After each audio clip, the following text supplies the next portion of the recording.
আসলে যদি এই দাবি করেন যে আমরা বাংলা ভাষায় কেন ফার্সি শব্দ ব্যবহার করব, আসলে আমি আপনাদেরকে তথ্য দেখাচ্ছি বিবিসি রিপোর্ট। বাংলা ভাষায় প্রায় 2000-এর অধিক ফার্সি শব্দের ব্যবহার আছে। তাহলে আপনারা অনুবাদ করা ছেড়ে দেন, পবিত্র করেন, বলে দেন অনুবাদ করা নিষিদ্ধ। আপনাদের হাদিস তফসিরকারী পুরো ফিরকাটাই পুরো বাতিল বলে ঘোষণা হয়ে যাবে, কারণ আপনাদের কারোরই আরবি পড়ার মতো যোগ্যতা নেই। আসসালামু আলাইকুম ওয়া রাহমাতুল্লাহি ওয়া বারাকাতুহু। আলহামদুলিল্লাহ। অকুল জাল হক ওয়া যাকাল বাতিল ইন্নাল বাতিলা কানা যাহুকা। হাদিস তফসিরকারী সিরিজে আজ আপনাদের সকলকে স্বাগত জানাই। হাদিস তফসিরকারী ভাইদের একটা প্রশ্নের উত্তর দেবো আমরা। তারা বর্তমান সময়ে আমরা অনলাইনে একটা প্রশ্ন বারবারই দেখতে পাচ্ছি বেশ কিছুদিন ধরে, যে তাদের মূল দাবি হলো যে সলাৎকে নামাজ করলো কে। বর্তমানে আমরা হাদিস তফসিরকারী ভাইদের মুখে এমন দাবি শুনতে পাচ্ছি যে সলাৎ বা কোরআনে বর্ণিত সলাৎ শব্দ, এই সলাৎ শব্দকে নামাজ করলো কে। আবার তো কিছু হাদিস তফসিরকারী ভাইরা এর থেকে এক ধাপ আগিয়ে বলতে চান যে আসলে এই নামাজ এসেছে ইরানিদের থেকে, কারণ ইরানিদের ভাষা হলো, মাতৃভাষা হলো ফার্সি শব্দ। যেহেতু নামাজ ফার্সি শব্দ, তাই তারা একটু আরেক ধাপ আগিয়ে বলতে চায় যে নামাজ এসেছে ইরানিদের কাছ থেকে। আসুন দেখি আজ আমরা এই প্রশ্নের উত্তর দেব, আসলে সলাৎকে নামাজ করলো কে। আসুন আমাদের জবাব নম্বর 1, আমাদের একটা জবাবে ইনশাল্লাহ আলোচনা শেষ হয়ে যাবে। 1 নম্বর জবাব, হাদিস তফসিরকারীদেরকে, পৃথিবীর প্রত্যেকটা হাদিস তফসিরকারীকে আমি বলছি, পবিত্র কোরআনের অনুবাদ করা কি হাদিস তফসিরকারীদের কাছে নিষিদ্ধ? পবিত্র কোরআনের অনুবাদ করা কি হাদিস তফসিরকারীদের কাছে নিষিদ্ধ?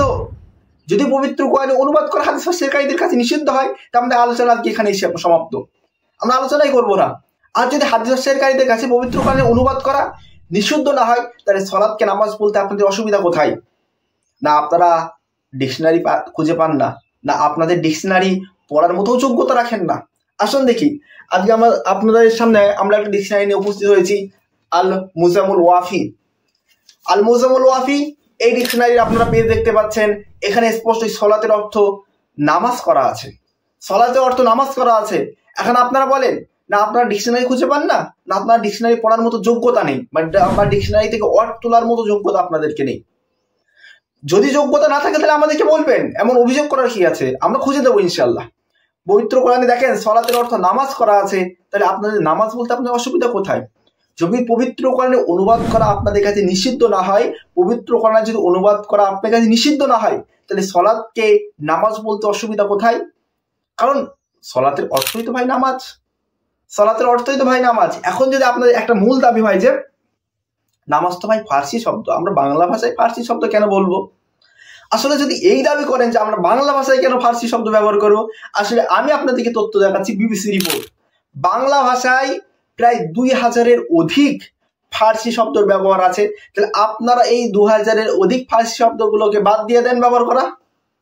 আপনারা এই 2000-এর অধিক ফার্সি শব্দকে ব্যবহার করা বাদ দিয়ে দেন। আপনাদের তো 2000-এর অধিক বাংলা ভাষায় ফার্সি শব্দের ব্যবহার আছে, তাহলে এই শব্দগুলো ব্যবহার করতে আপনাদের আপত্তি নেই। তাহলে সলাতের অর্থ নামাজ ব্যবহার করতে আপনাদের আপত্তি কিসের? আপনাদের আপত্তি থাকার কথা না। না আপনাদের এখানে আপত্তি করলে মিশনারিদের কাছ থেকে কিছু পাওয়া যাবে এমনটা নাকি? আসলে বাংলা ভাষায় যে সমস্ত ফার্সি শব্দগুলো ব্যবহার করা আছে তার আমরা অল্প 2-4টি উদাহরণ দিচ্ছি, যেমন কোমর, খরচ, গরম, গান, চশমা, চাকর, পশম, বাজার, বন্দর। এই সমস্ত শব্দগুলো সমস্তটাই ফার্সি শব্দ থেকে আমাদের বাংলা ভাষায় এসেছে।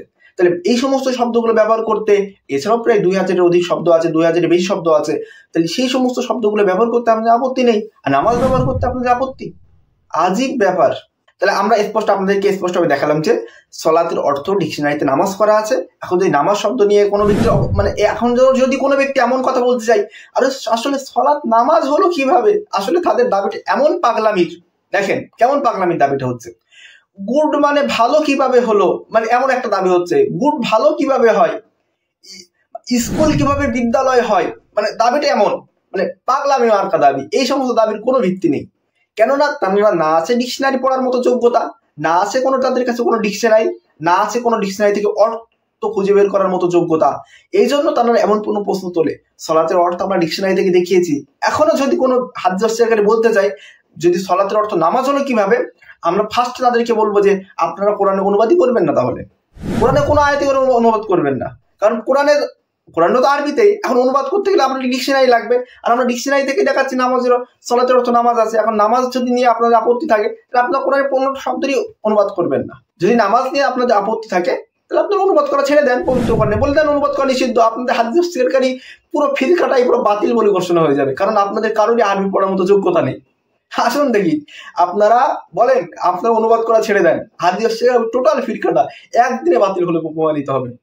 স্পষ্ট আমরা দেখাতে পেলাম যে ডিকশনারি থেকেও দেখিয়েছি, আমরা ফার্সি শব্দের ব্যবহার থেকেও দেখিয়েছি, বিবিসি রিপোর্ট থেকে দেখিয়েছি। দাও আবার আমরা স্পষ্টভাবে দেখাতে পেরেছি যে সলাতের অর্থ নামাজ। এখনো যদি কোনো ব্যক্তি হাদিস তফসিরকারীরা পাগলামো করবেই, কারণ তাদের সবই হলো পাগলামি করা, কিন্তু যারা সচেতন তাদের উদ্দেশ্যে আমাদের ভিডিও।